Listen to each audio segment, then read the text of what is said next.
letter, you discussed lifetime fences. And I quote this from your letter. I posted on our web board because I loved it so much. Lifetime base fence for West, i.e. Phoenix and Las Vegas are grouped. West Pilot can move back and forth between Phoenix and Las Vegas without limitation. This fence sunsets on a per pilot basis if a pilot bids east. Other than the grammatical error, I would like you to explain that sentence, that quote, which is from your letter, so you can't deny you said it. I'd like you to explain how that's good for me, number one. Number two, what does this fence sunsets on a per pilot basis if a pilot bids east mean? And also, you don't mention how the east can't come west in this. It just says the west can't move out of Phoenix and Las Vegas. Well, I think that was deliberate. Well, first of all 3 points have been addressed, and the east moving west is not addressed in that point because that's not part of base protection. Base protection. So you're saying east can move west? No, no, because if you go to the next point there, since you're quoting it, I'm quoting it. Okay, you'll find relative position protection, and that's what keeps the east guy from moving west, because that would damage that seniority, and we recognize that that's. And first of all, these are philosophies that nobody here can commit to. We're saying this is how we feel about trying to keep the damage that you're concerned about from happening, and the west guys will have to be involved in this.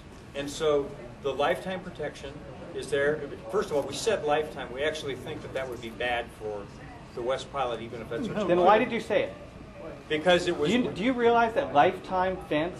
You understand what that means, right? But it was, and yes, I do. And were you here earlier? Yeah, I've been here the whole morning. Okay, good. Then you actually heard me deal with this very precisely, and that is that it was not a fence to keep you in. It was so that you were protected in the base.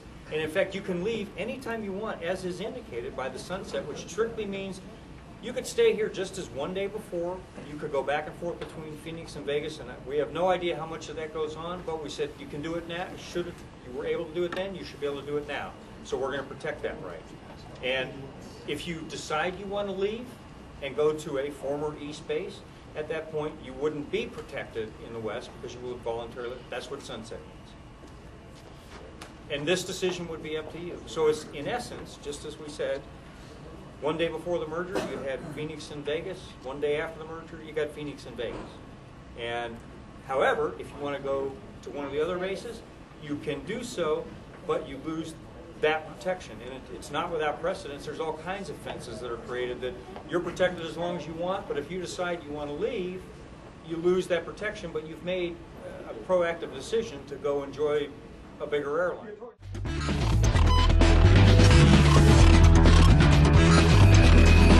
Higher seniority is a core labor value. It is what the AFA does. 91! Where were you 17 years ago, when it was removed? There wasn't a word said by Steve Bradford, Mark King, or any of the other gentlemen up here, or you. At 18 years where were you guys then?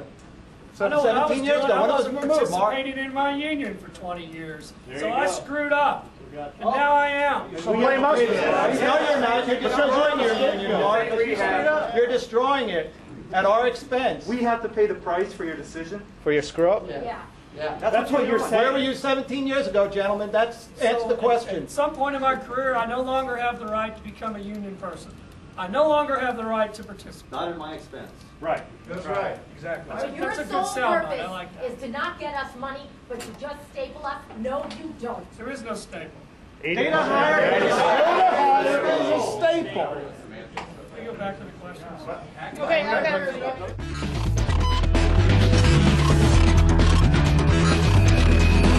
You know, I think you guys took offense to the scab sign, and I can understand that you guys might take offense to that, but in my eyes, the lowest form of an airline worker is a scab. Well, I believe that because they cross the picket line and take money out of my pocket, my job away. I believe that you guys are even lower than that. Yeah.